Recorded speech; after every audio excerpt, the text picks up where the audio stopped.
Hello? Okay. Right, hello everybody, and welcome to this parallel session. This session is called Double Jeopardy, Future Imbalance, and we're very lucky to have, as panelists here, two very distinguished researchers in higher education, and I'd like to briefly introduce them to you now.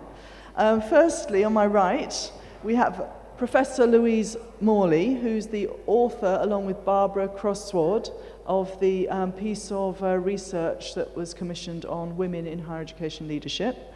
And Louise is Professor of Education at the University of Sussex and the Director of the Centre for Higher Education and Equity Research, that's CHEER, which conducts a huge amount of research in equity and higher education, and a lot of papers have been published by Louise in this area that are very well cited globally. And on my left, we have Professor Verghese, who's the director for the Centre for Policy Research in Higher Education here in Delhi. This is a new centre as part of NUEPA, the National University for Education Planning and Administration.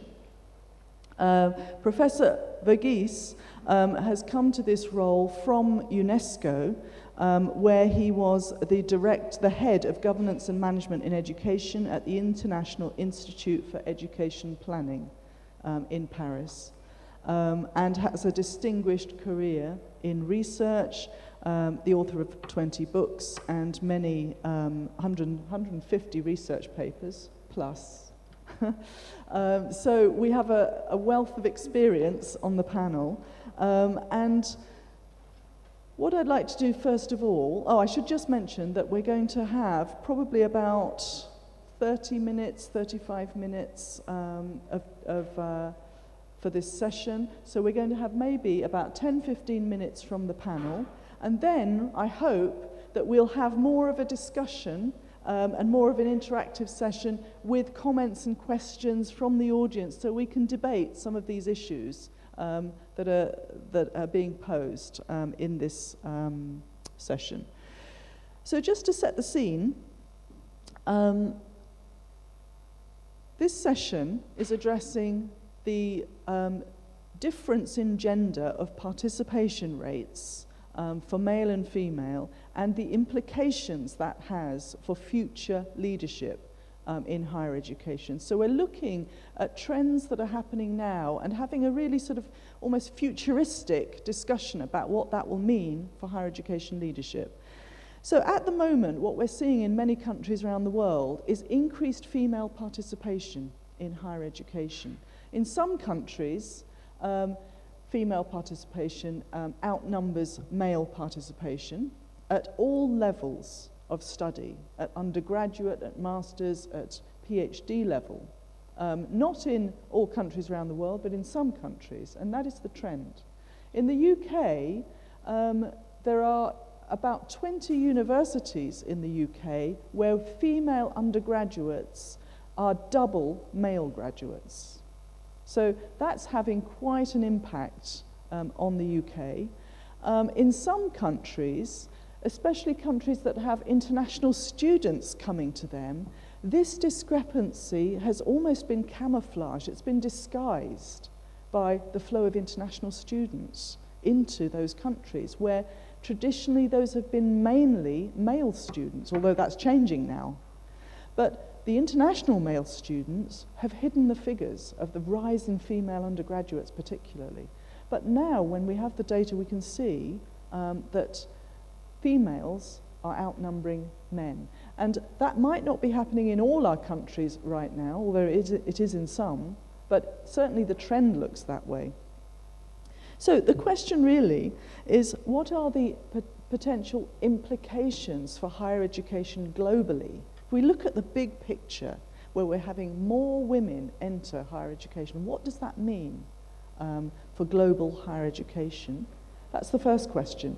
And the second question is, what does that mean if we look ahead to leadership in higher education. We've been discussing some of the issues that we're presently facing over the last few sessions, but looking ahead with this trend, what does the picture look like? What do we think it's going to look like? And hopefully in that discussion, we'll be talking about policies, some of your experiences in this area. What do we think, if anything, we should be doing about this trend, and what is it teaching us? So first of all, who would like to go first? Maybe Louise? Louise, a few thoughts on this subject. Well, good morning, everybody, and I'd like to base my comments today on a paper I published in 2011 with a very provocative title called Misogyny Posing as Measurement, Disrupting the Feminization Crisis Discourse. And one question I'd like to start off with is asking, why were we not having these discussions 20 years ago when we had a domination of male undergraduates in universities? Why was there no crisis discourse then? Why was nobody concerned about the lack of women representation? So I think there are some very big questions that we have to address here. And I'm going to, as ever, start with some provocations. And I'd like to suggest that this feminization crisis discourse is a form of melancholia and nostalgia for a patriarchal past. Women are seen as somehow damaging men by their enhanced participation. They're disadvantaging men. Now, this was never the issue when women were in the minority. Nobody blamed the majority group for women's underrepresentation. Nobody said it was because the boys and the young men were taking all the places that women were excluded. But it is being said about women that somehow women's enhanced participation is being strategically designed to damage men. So we're setting up this gender binary, men against women, and these are very reductive categories. They completely ignore any kind of theory of intersectionality. So, for example, who are these women? What are their class backgrounds? Are we intersecting gender with ethnicity, social class, age, and all the other structures of inequality? So that's a key point. Another question is, where are the boys? If they're not coming, if the young men are not entering universities, where are they? Why are they not coming into universities? And because this is building on what we were discussing yesterday and earlier this morning, the whole higher education sector globally has become more and more financialized. And one aspect of financialization is to charge fees. It is now seen, higher education in Britain is seen as a commodity, as something in which people invest with the hope of getting a good return on their investment. And this is known in higher education policy as the graduate premium. Now, the graduate premium has considerably reduced over the last decades. Back in 2003, there was the white paper in Britain which suggested the graduate lifetime premium was £400,000. That meant that if you had a degree over your lifetime's earnings, you're likely to get more, £400,000 more than somebody who didn't have a degree. Now, that has all changed with the global recession, with graduate unemployability, graduate unemployment. We have, and particularly in South Asia, this is a huge concern, producing masses and masses of graduates, but the labour market can't accommodate all of these. So is it that young men have made strategic decisions not to invest in higher education because the return is now much lower than it was? Are they going into the corporate sector? Are they going into other systems which have higher benefits? So another question, so there's the So far I've talked about this nostalgia for patriarchy, this gender binary, this positioning women as somehow rapacious, damaging, greedy, consuming individuals who are just pasting the men against the walls. And it's a particular construction of women as dangerous. And it's very much fear of the other and fear of difference. That if you let women in, women are being positioned as the guests, abusive guests. So the hosts are the men. Women have been allowed in, but only on the condition that they stay in the minority. As soon as they get into the majority, they are recast as abusive guests who've kind of overstayed their welcome and brought too many of their relatives with them. So I would suggest now that there is what I would call, I've written about in the past, an equity paradox. Just as any marginalized group decodes the mysteries of power and gains access to some sort of product or commodity or service, as soon as they get in, it loses its value. Dale Spender said this years ago. She said, where women are, the power is not. And Bourdieu has theorized this in terms of badges of distinction, that as soon as the underrepresented group gets hold of something, it loses its status. And then the powerful group finds another way of enhancing their status and differentiating themselves. So I'd also like to suggest that the feminization crisis discourse implies a kind of chaos in higher education, that somehow it has all got out of control. Women are being positioned as some kind of pestilential problem. They're getting out of control. And I get you to think, encourage you to think about the famous anthropologist, Mary Douglas, who said that chaos is matter out of place. And somehow this feminization discourse suggests that women have got out of their place. So, measurement is used strategically. We have had 2 days now berating the lack of statistics on women in leadership. So nobody bothers to measure when women are underrepresented. But as soon as women get overrepresented, the measurement is used all the time. And we hear all these statistics about, oh God, what a panic we're in. You know, we've got more women than men.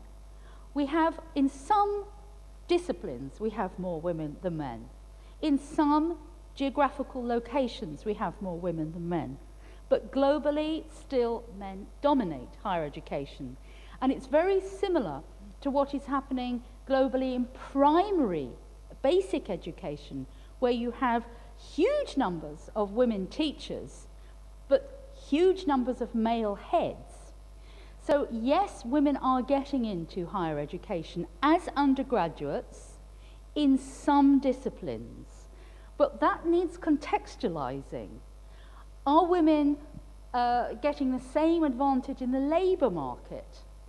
Globally, there is still a huge gender pay gap. It's averaging 17 to 20%. So the value of the higher education product differs for men and women. So the exchange value of a degree is determined by the sex of the person who holds it. And a degree held by a man is more valuable than a degree held by a woman in the labour market. So I would suggest we have to scrutinise this debate. We have to, as always, interrogate these statistics and ask a lot more questions about the broader context. And I think most importantly is to question this notion of how measurement is being used against women. It's being used strategically to tell women that they've got out of their place. And as I said earlier, and I'll stop now, the overarching message in this feminization crisis discourse is that women's place is in the minority. Thank you very much, Louise. That's a very provocative and powerful introduction to this topic. And we'll come back to that in our discussions in a little while. So I want you to hold that in your mind, and we'll remind you of some of this sort of the significant sort of headlines from that. Before we do that, I'd like to ask Professor Verghese also to give his thoughts on perhaps some of the global implications. Thank you. First and foremost, let me thank the British Council for inviting me. I think I belong to a minority group in this session. Sometimes I feel little uncomfortable when I go and speak in the conferences which are focusing on women issues. Because it is just like women entering the domains which are dominated by men, they feel little uncomfortable. So I have that discomfort. But let me make this discomfort as a positive element to make some statements which are more based on the empirical analysis and data. And I am not saying that data are neutral. As Professor Morley pointed out, data can be used for different purposes, both for positively and negatively. And you find that in social sciences, when you argue a case based on the same data, one develops an argument for something, and the same data set is used to argue against the same proposition, So let me try to say that. What I try to do is that try to see a little bit about education, little bit about employment, women in education, women in employment, and women in decision-making positions, and end with a comment or some comments on the futuristic perspective that we can draw from increased enrollment of women in higher education. That is what I'll try to do.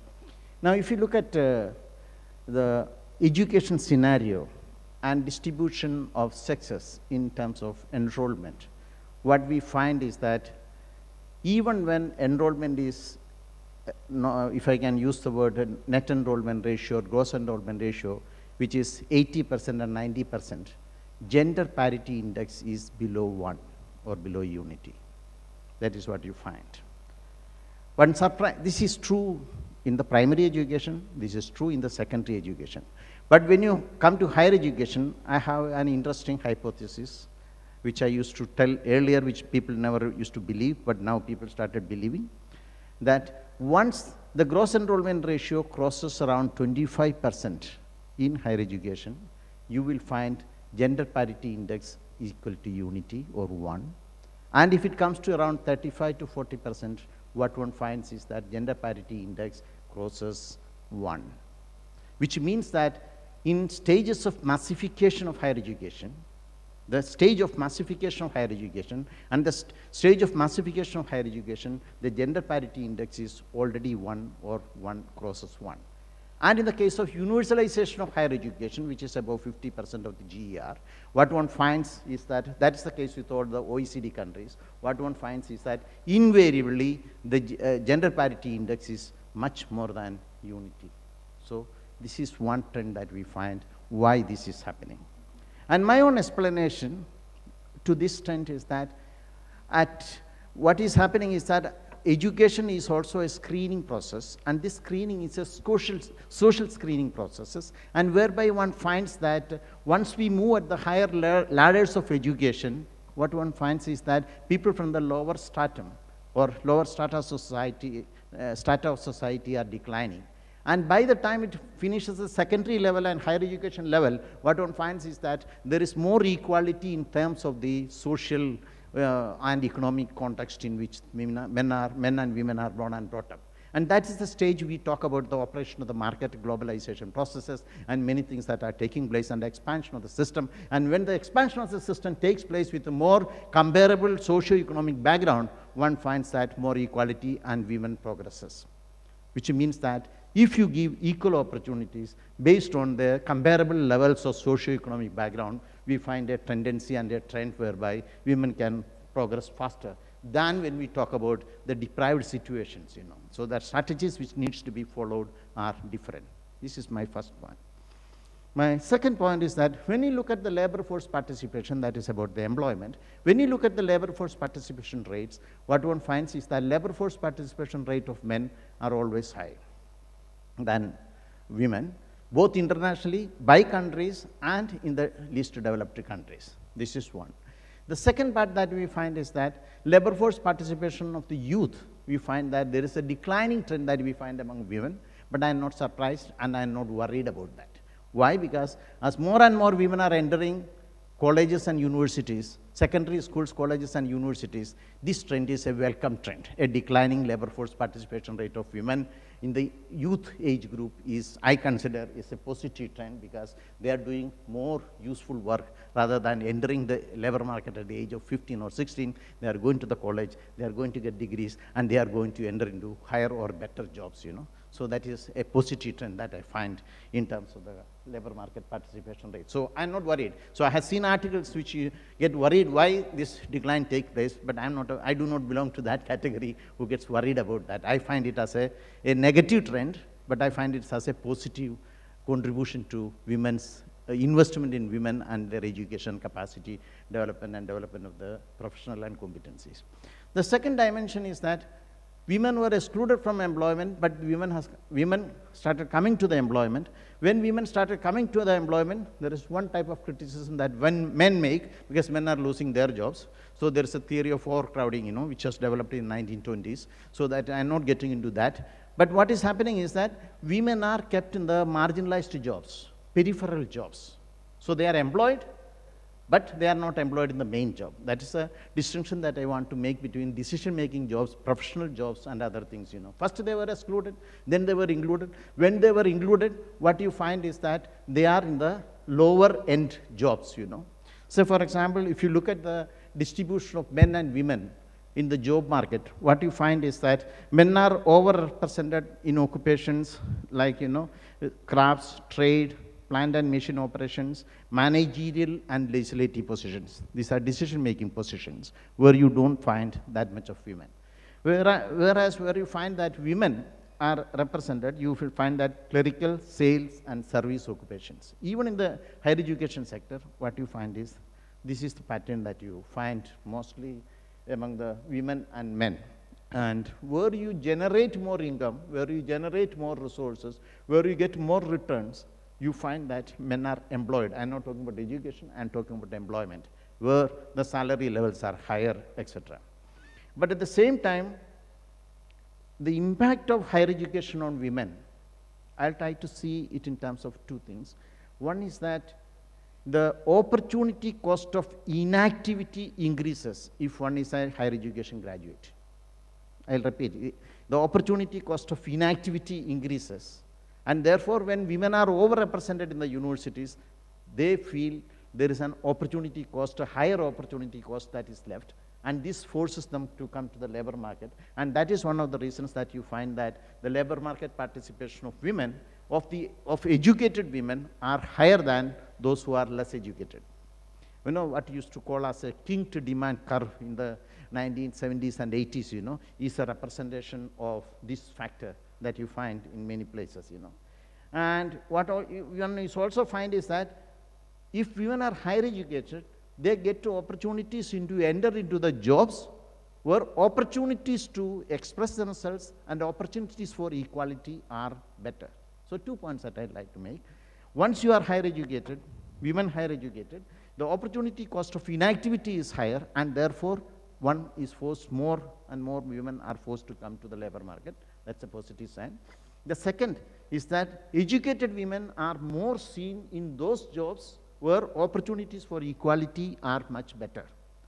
Now, having said this, if you look at the job distribution within education or outside education, is that if you take primary schools, you'll find that the largest share of women, largest share of the teachers are women. If you take secondary education, you find the same trend. But if you take the inspectors of schools, or if you take directors or deputy directors or decision making, you don't find much women there. Similarly, you will find in higher education, at the lecturers level or assistant professors level, you will find larger share of women. But when you find it as a professors or deans or decision making, you find very less number of women.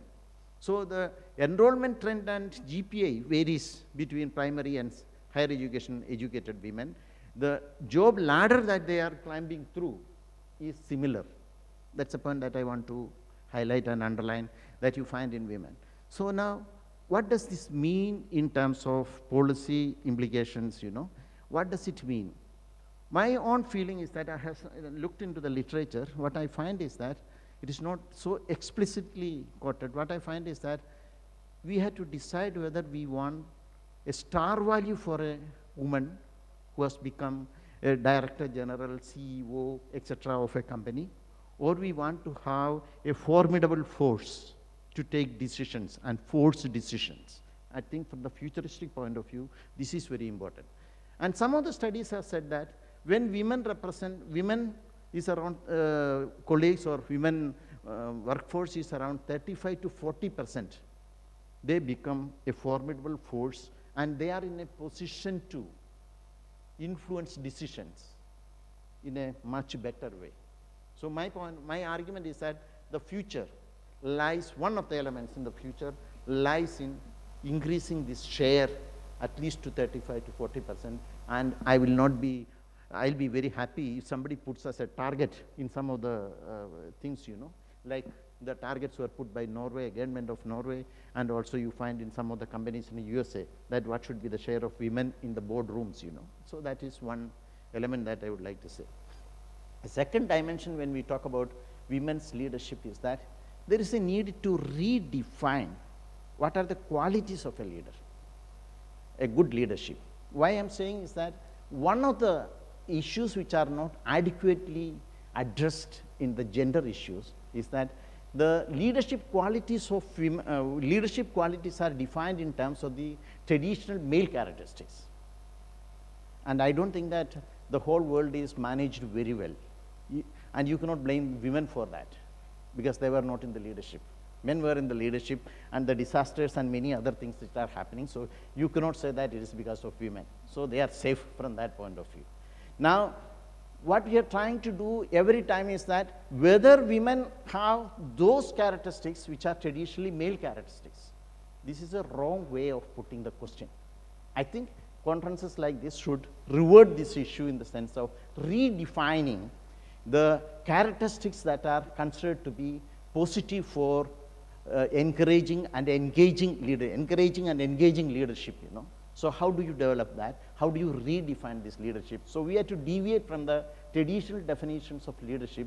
So to say that, if you say in Britain, when Thatcher became the prime minister, there used to be an advertisement for the tire, as tough as Thatcher is, And or something like, when a female is doing very well, sometimes it is said that, oh, she is acting like a man. I don't think that that's a very positive comment on that, She should act like a woman and say that this is the characteristic that you are looking for in a leadership, And we have not paid adequate attention to this redefinition part that is taking place, And the last point that I will try to make is that the human capital formation, two persons enter the job, similar jobs at the same time. After 10 years, we find that men have progressed faster and women remain, we call it glass ceiling, etc. I have a slightly different argument, which may not be accepted by many of our women colleagues, but I would like to put it, since that the human capital formation after joining the job varies substantially between men and women. In any companies, in any organizations, That is the place where one talks about the second shift and biological course versus tenure clock, these terms and terminologies that you find in the literature comes from that. So therefore, what I feel is that when you're talking about this human capital formation, participation meetings, participation conferences, possibilities of traveling, these conflicts with that is the area where we need to give a little more focus. So friends, I made 3 from the futuristic point of view. Putting a target of 35 to 40, and this number does not come from out of the hat, but it comes from based on some of the empirical studies that are carried out to be in the professional and higher jobs for women. That can be a target. The second one I was talking about is the need for redefinition of leadership, not emphasizing only women acquiring the men characteristics, but women remaining in the women's seat, on the women's seat itself, and trying to assert themselves. And the third one is about possibilities and opportunities to enlarge and widen and acquire higher human capital skills after joining the job, not before. Before joining the job, it may be similar, you know. Thank you very much for a patient listening, and I will end with by saying that when you talk about higher education, we should talk about a lead role and a lag role. You find that now women are more and more in the higher education, which means that the opportunity of choosing, for employers for choosing, is getting widened. And over a period of time, you will find that, I hope sincerely, that there will be more women in the decision-making positions. And when it assumes a critical mass of 35 or 40%, you will find that the attitude of organizations and the attitude towards leadership will be changing. That's a positive way of, and optimistic way of looking at the situation. Thank you very much. Thank you very much, Professor Verghese. Okay, so we have two very interesting and thoughtful positions here. Now, first of all, I'd like to just ask both Louise and Verghese to respond briefly to a question, and then we're going to open up to any questions from the audience. Listening to both of those things that you were talking about, what struck me was, in a way, if I can be a little bit controversial, is a sort of a discrepancy in views, I think, because where, Louise, you were talking about, you were quoting people that said, for example, where there are women, there is not the power, or where there is power, women aren't there. Verghese, you were saying, you know, there's a tipping point when there's 30 to 40% of women, they're able to effect change and to occupy sort of decision-making roles. There doesn't seem to be sort of a parallel between these two. It seems to be sort of in opposition. So perhaps you could talk about that. The 30% rule is critical mass theory, which came out quite, well, in the 1970s. This was the theory then. And one of the criticisms of critical mass theory is that it, to use Maitri's term, it essentializes gender. It assumes that if you, well, it confuses sex and gender. So it assumes if you have more of any underrepresented group at a 30% participation rate, whether it's in organizations as workers, professionals, etc., then it assumes they will have the leverage to make changes.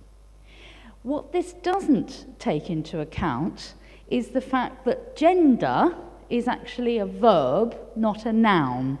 So we do gender. You can count more women in, but we've had the same debates about ethnic minorities in the police force in Britain. You can count more of a particular group in, but do they have the power to change the systems and structures? And this is a key question. And critical mass theory has been hugely debated. It does not follow that just because you have more people represented that the systems and structures will change. And a major point in your discussion before the break was about how women are not represented as knowledge producers in higher education or knowledge leaders. Women are represented as knowledge consumers, and we need to differentiate those roles. And I think your point about they're not in decision-making is crucial. Women have always been good consumers. Women are the targets of mass marketing, advertising campaigns, have always been good consumers. And some of my colleagues in Britain have theorized this feminization debate, for example, Mary Evans, that it's become like the good girls. It's good girls. That higher education requires the kind of skills and competencies that girls have been socialized into demonstrating. We have moved, our societies have developed considerably in the last 20 years. The rise of social media, the rise of the internet, the rise of the speeded up globalized society means that often the dispositions that are required for scholarly pursuits are not very attractive to young people. They don't want to read whole books. They want to go into Wikipedia and get a quick summary of the theory. They don't want to sit quietly, thinking, reflecting, writing. They want to do things rapidly. We're in a kind of speeded up now society. So one theory about feminization is that the skills and dispositions that are required for higher education are slightly archaic. They're slightly out of sync with the way that the rest of the society is working. And women are slow to decode that. They're still trying to be the good girls and do things properly. And this has been heavily theorized about girls in schools, that is scholarship, is education now all about the skills that women have been socialized into developing. And boys are not prepared to play that game anymore, that they want something that's more speeded up, that's more immediate, that's more social media-ish. They don't want the quiet, scholarly, the small pursuits. They want the now society. So the critical mass, I would say, is probably slightly out of date with the debate that we're having. Thank you. It is always good to have a debate on this issue. Let me clarify that in 1970s, when Besarup, etc., were writing about female marginalization hypothesis and theory, so what one finds is that the labor force participation rate of women increased, but they are not in the good decision-making positions. So when I am talking, madam, about the 35 to 40% of critical mass, I am not talking in terms of the labor force participation rates, which are already higher than 35 or 40%. In some cases, it is 60, 65% in the developed countries. I'm not talking about that. I'm talking about, if you go back to two theories, one is a segmentation, labor market segmentation theory, where labor market is divided into 2-3 segments, and one of the segments is the segment which takes decision. Why I'm talking about the primary segment, primary sector in the segmentation theory, where it's divided into two. One is the decision making, other is a routine jobs, And in the in case of those, if women are in a position to come to the premier tier of where the decision making is involved and there is a critical mass, I am very optimistic that the culture and many of the things that you're talking about will change. The second one that I like to say is that if you look at the human capital theory and its criticism by the Marxist economists of a tradition, Samuel Bowles and others, who are talking about schooling in capitalist America in the 1970s and the 1980s, what one also finds is that one trend that you find, the labor force participation rate of women were much higher in the ex-socialist countries, if I can use. And even today, if you look at the East European countries, labor force participation rate of women are higher than that you find in many other countries. But I am not comparing with the countries like Denmark or Norway or Finland or Sweden. Those are the Nordic countries which have a different characteristics and a different history about the socialistic pattern of society and socialist governments in power, so that is slightly different. But one finds is that there is a role of a social reproduction role of education. And even when we are educated, we are socialized to an existing systems of role models, And women, those who are educated, when I say that there is a critical mass, they are in a position to move away from the role that they have been socialized in the process of education, that requires a support, and that support need to come from colleagues, the places where decisions are taken, That's the point that I would like to highlight. Thank you. Okay, thank you very much. Now, we have got a bit of a short time left because the next plenary session is going to be held in this room. But I'd like to spend a few minutes now taking questions from the floor or comments from the floor to the panel. Thank you. We have a question here.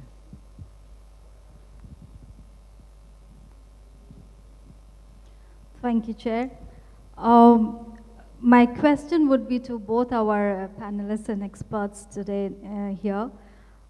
Today, in the era of globalization and when the market economy is dominating the scene, it is found that certain disciplinary knowledge is favored by the job market. And it is here that the representation of women is lesser, whether we talk about technical subjects or non-technical subjects. Then what happens that the employment as well as employability quotient of the women who are not in these favored disciplines gets distorted in the labor market. And this affects them negatively, not only in the current but also in the future. So how do we explain this kind of a dichotomy?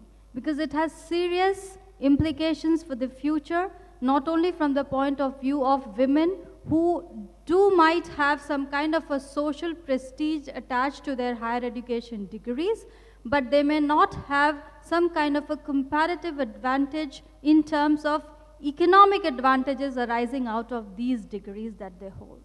So how do we explain that? Thank you. Great set of questions. Thank you so much. I think what you've said is you're reinforcing some of the arguments I've tried to make about we need to contextualize the statistics. So just looking at participation rates in higher education per se doesn't tell us about the gendering of the wider social context.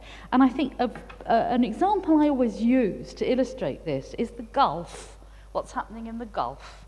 And some of the places like Saudi Arabia, Kuwait, they have 70% participation rate of women in higher education. Okay, that's marvelous. Step outside and look at civil society. Women in Saudi Arabia can't drive. In many countries in the Gulf, they can't vote. In Kuwait, women only had the vote in 2006. There's hardly any employment opportunities unless it's in the single-sex services providers. The higher education itself is sex-segregated. So, we look at the figures and we say, oh, great, women are doing fantastically well in the Gulf. Put those figures in a wider social context and you'll see very little influence has been on civil society. And I think your point about the disciplinary locations is just fundamental. You look at any report, OECD reports, etc., that 70% of the social care, the social sciences, the education, nursing, etc., they're women. And only about 20% are in the STEM subjects. And as you say, we need to look at this in the context of the labour market and the exchange value of the degree itself. And you could say that women are actually being exploited by the higher education system. They're paying the same fees for their degrees, which have a lower value. So I think, as you say, we need the context of these statistics.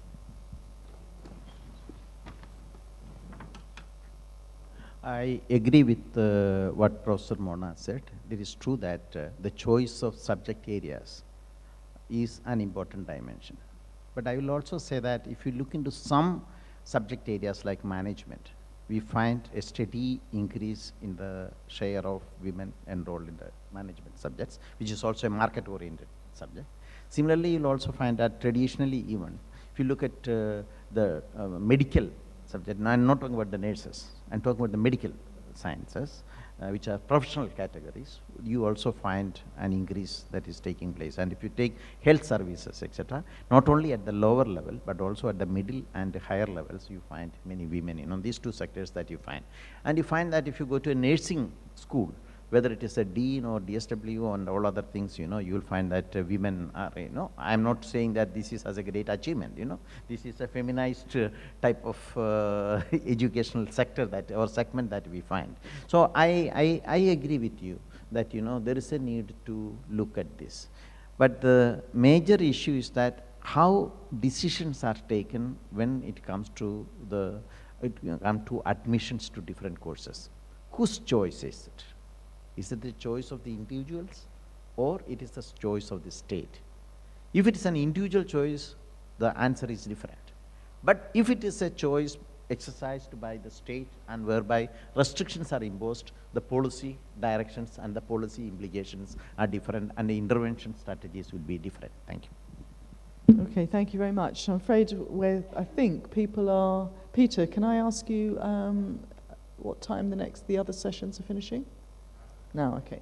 We're going to have to draw that to a close, unfortunately, but there have been so many interesting points that have been raised, I think, in this room, that we can carry on the conversations over lunch, and I'm sure you'll seek out our two panelists here to ask. I could see some questions that people wanted to ask. So we'll close the session there, but I think for me, what this session has really sort of raised are very fundamental questions about what participation means, how it needs to be contextualized, you know, in terms of leadership for women and the sort of decision-making power of women, and how we need to think about where women go and the role that women can play and how higher education can support that rather than exploit that. Okay, thank you very much for being here, and I think we stay here for the next session. I think people are coming in. Thank you to the panelists.